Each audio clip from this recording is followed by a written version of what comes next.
Dimension of Chalux, Chapter 8, The Games. Aku menghempaskan bokongku untuk duduk di bangku kayu di dalam rumah ini. Sesekali kuhela nafasku dengan berat, melepaskan rasa gelisah yang bergemuruh di hatiku. Ares dan Warren akan pergi menjemput Mike hari ini. Mereka akan mencoba untuk membawa Mike kembali padaku.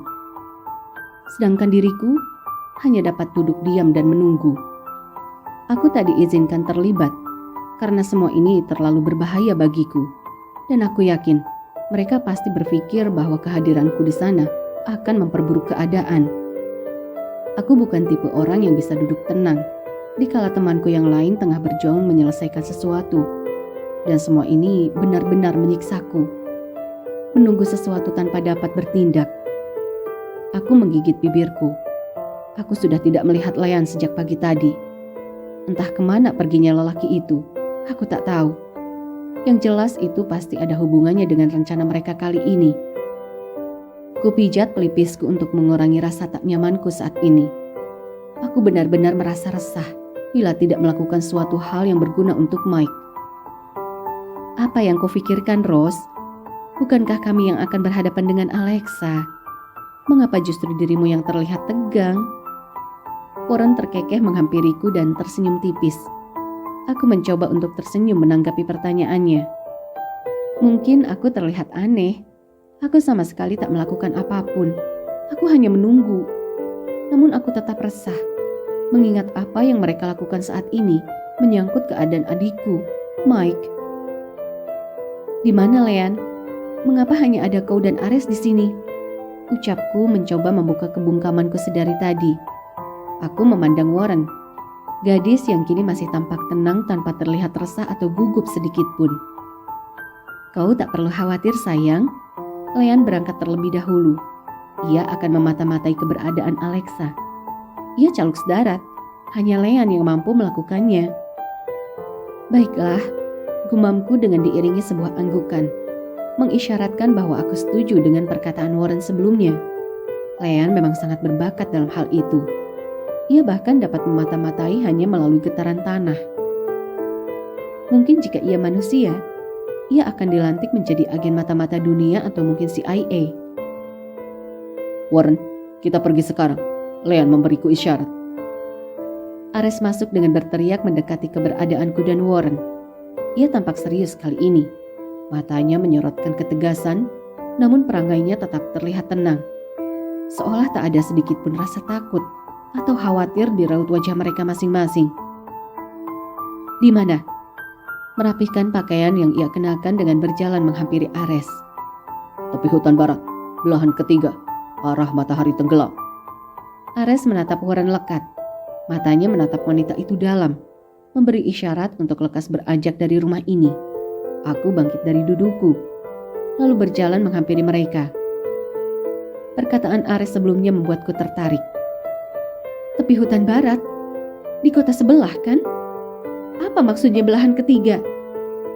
Kutautkan alisku meminta penjelasan. Setidaknya aku harus tahu sesuatu. Ini menyangkut adikku. Dan mungkin aku dapat melakukan suatu hal yang dapat meringankan beban mereka. Walau aku tahu Leanne akan sangat marah bila aku terlibat dalam hal ini. Suatu tempat di hutan yang tak ditinggali makhluk dari dimensimu, jawab Ares tegas. Lalu beranjak keluar rumah bersama Warren. Mereka pergi sebelum aku dapat bertanya lebih jauh. Mereka pergi, meninggalkan aku dengan berbagai hipotesis yang berputar di dalam pikiranku. Pikiranku larut untuk mencerna beberapa hal yang belum dapat kujelaskan. Kini hanya kesunyian dan suara binatanglah yang menemaniku.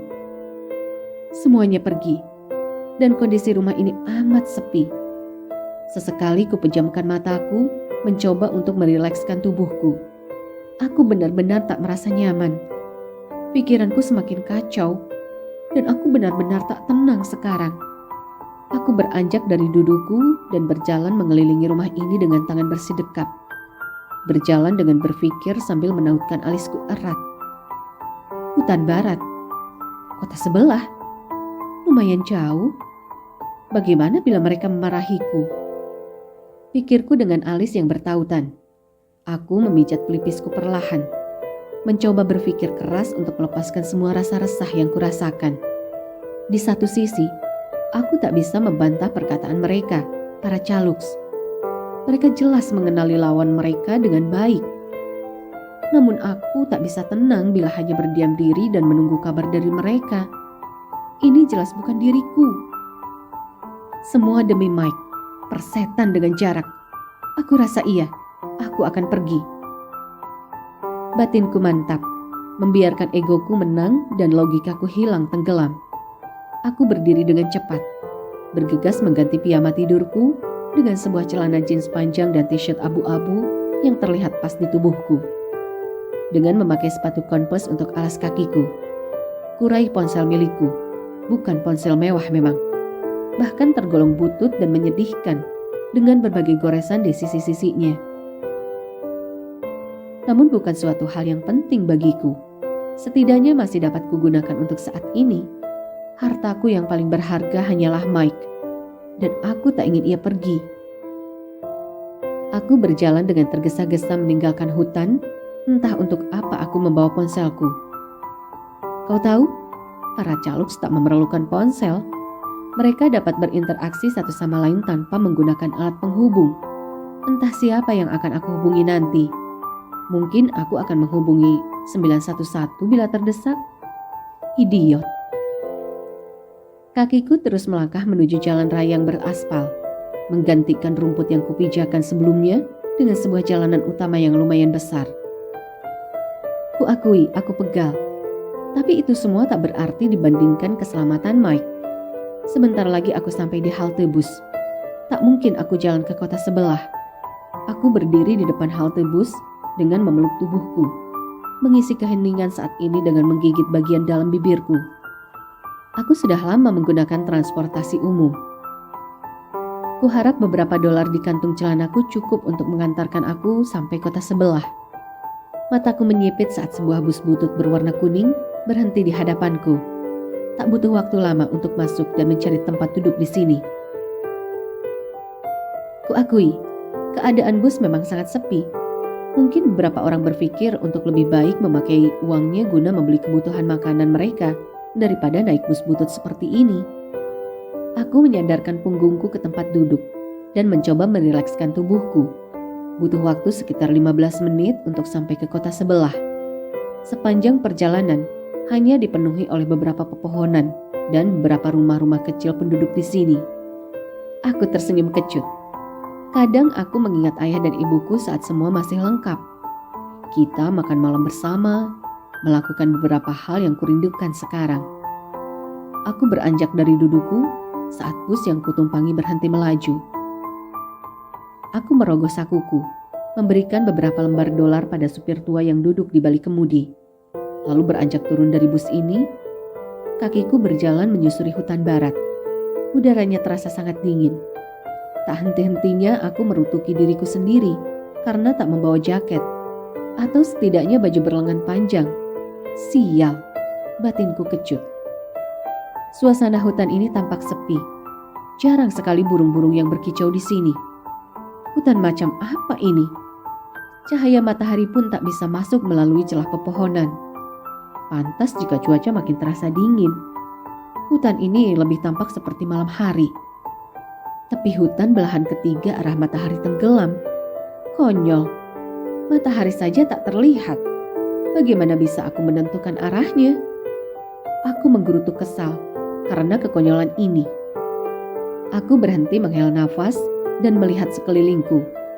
Mencoba menjernihkan pikiranku dari beberapa hal yang membuatku merasa pusing saat ini. Suatu tempat di hutan yang tak tersentuh makhluk dimensimu. Perkataan Ares kembali terngiang di pikiranku. Andai aku cukup cerdas untuk memecahkan teka-teki ini. Tapi tidak, aku cukup. Maksudku, aku memang bodoh. Aku semakin dalam memasuki hutan berharap mendapatkan sedikit petunjuk. Mungkin aku bodoh, mencari sesuatu yang tidak ku ketahui. Mataku menyipit saat menangkap sesuatu yang melintas di depanku. Sekelebat kabut hitam melintas di hadapanku. Kabut ini membentuk sebuah dinding besar. Aku melangkahkan kakiku mendekati kabut hitam tersebut. Tanganku terulur. Aku menjerit saat tubuhku terasa tersedot ke dalam pusaran hitam tersebut. Yap, aku tertarik masuk ke pusarannya. Badanku terasa tersedot semakin dalam. Nafasku terasa sesak. Kepalaku pusing dan pandanganku terasa berputar. Belum sempat kesadaranku hilang, aku terjatuh dengan bagian bokong mendarat terlebih dahulu. Dan sial, tanahnya sangat keras. Bokongku terasa sakit saat ini. Tunggu, di mana ini? Suasananya masih sama seperti tadi. Mungkin ini hutan yang sama, namun kini sedikit hangat. Setidaknya tak sedingin tadi. Sadarlah Alexa. Kekacauan yang kau buat sudah sampai ke dimensi lain. Suara itu, aku mengenal suara itu. Suaranya hangat dan menenangkan, walau tak seperti pemilik suara tersebut. Leon, dia di sini. Aku mencoba mendongak mencari sumber suara tersebut. Setidaknya aku dapat menghela nafas lega. Aku sudah ada di tempat yang dimaksud Ares. Sebenarnya Ares bisa berkata dengan lebih jelas. Tak usah membuat teka-teki seperti itu. Mungkin dia belum tahu otakku berpentium lambat. Aku memekik saat melihat kilatan petir menyambar pepohonan di sana, membakar beberapa pohon di seberang sana. Api itu menyambar dengan besar, melahap pepohonan di sisi kanan. Bodoh, apa yang kau lakukan di sini? Ayo pergi. Aku menengok ke sumber suara tersebut. Warren, dia masih cantik dalam situasi genting seperti ini. Dress birunya membuat ia terlihat semakin anggun. Apa yang terjadi? Di mana Mike? Tanyaku panik. Ares sudah membawa Mike pulang. Leon sedang menghalau Alexa. Dan aku sedang memergoki gadis nekat sepertimu. Warren menarikku berdiri dari tanah. Ayo pergi. Tambahnya menarik tanganku. Sial, kau tunggu di sini. Aku harus memadamkan hutan ini. Api menyambar di sekitarku, membakar dengan cepat pohon dan semak belukar di sekelilingku. Warren menarik tanganku menjauhkan tubuhku dari sambaran api di belakangku. Dan kini aku melihatnya. Leon, ia tersungkur dengan darah yang terlihat di hidungnya. Aku ingin mendekat mencoba menolongnya, namun rasa takut membuat tubuhku sulit bergerak. Leon bangkit dari tanah, menatap sengit ke arah Alexa. Sementara Warren membuat beberapa air membasahi hutan ini, mencoba memadamkan api yang menjalar pada beberapa semak belukar. Lalu apa? Merelakan cintaku karena sebuah ikatan? Jawab aku, hah? Alexa memekik keras, membuat awan berwarna hitam yang membuat Leon terhuyung ke belakang. Lelaki itu nampak mengeluarkan darah, namun ia masih tetap terlihat kuat dan enggan menyerah. Sadarlah Alexa, kau telah ditutupi oleh keegoisanmu. Alexa tersenyum miring saat mengetahui keberadaanku. Ia tersenyum sinis dan berjalan ke arahku. Aku tertegun, memerintah otakku untuk cepat berlari. Namun kakiku seakan terpaku. Aku tak melakukan apapun. Jadi apa, Leon? Bagaimana denganmu? Mencintai manusia ini? Bahkan dimensi kalian berbeda. Dia menarik tanganku dan menyeretku ke sampingnya. Aku memekik kecil. Kuku putih panjangnya terasa menusuk kulitku. Wanita ini benar-benar kuat. Rose, apa yang kau lakukan di sini? Leon memaki kencang mencoba meraih tanganku. Namun Alexa menyeretku dan membuat paku es yang muncul dari tangannya mengarah padaku. Paku es itu mengelilingiku sambil berputar. Aku menelan ludah membayangkan runcingnya serpihan es itu menghantam tubuhku. Alexa, hentikan! Jangan sakiti dia! Dia tidak terlibat akan masalah ini, Alexa. Kenapa? Kau mencintainya? Bagaimana bila kau ikut merasakan bila orang yang kau cintai jauh darimu? Ucapnya halus sambil tersenyum miring. Aku tak memperhatikan perkataan Alexa sedikit pun. Yang kufikirkan saat ini hanya paku-paku es yang mengitari tubuhku. Meneguk salib paku dengan membayangkan apa yang terjadi padaku bila paku itu menyentuh kulitku. Sekelebat cahaya ungu menyelimuti tubuhku. Tanganku mencoba untuk bergerak, namun badanku terasa keluh dan kaku. Sama sekali tak bisa kugerakkan. Hentikan Alexa, kumohon. Leon mencoba berlari ke arahku, namun kembali terpelanting menabrak pohon saat menyentuh perisai yang mengurungku. Lelaki itu meringis. namun masih berusaha sekuat tenaga untuk kembali bangkit dan berdiri di atas tanah. Badanku semakin lemas, nafasku terasa sengal. Warren datang dan berlari ke arahku, mencoba untuk menggapai tubuhku, tapi ia kembali terpelanting seperti Leanne. Leanne mengangkat tangannya, mengeluarkan cahaya putih dan memukulkannya ke tanah. Tanah di sekitar bergetar. Alexa terhuyung ke belakang, tapi tak cukup menghancurkan perisai ungu yang dibuat Alexa. "Hentikan, Alexa, kumohon." Aku semakin merasa lemas. Seluruh tubuhku dingin, namun dadaku terasa panas. Aku semakin merasa sesak dan sulit untuk menjaga netraku agar tetap terbuka. Leanne berlutut frustasi. Pandanganku tak terlalu jelas, dan pikiranku mulai melayang secara perlahan. Namun samar-samar, aku melihat butiran bening yang mengalir membasahi wajah tampannya. Apa itu air mata?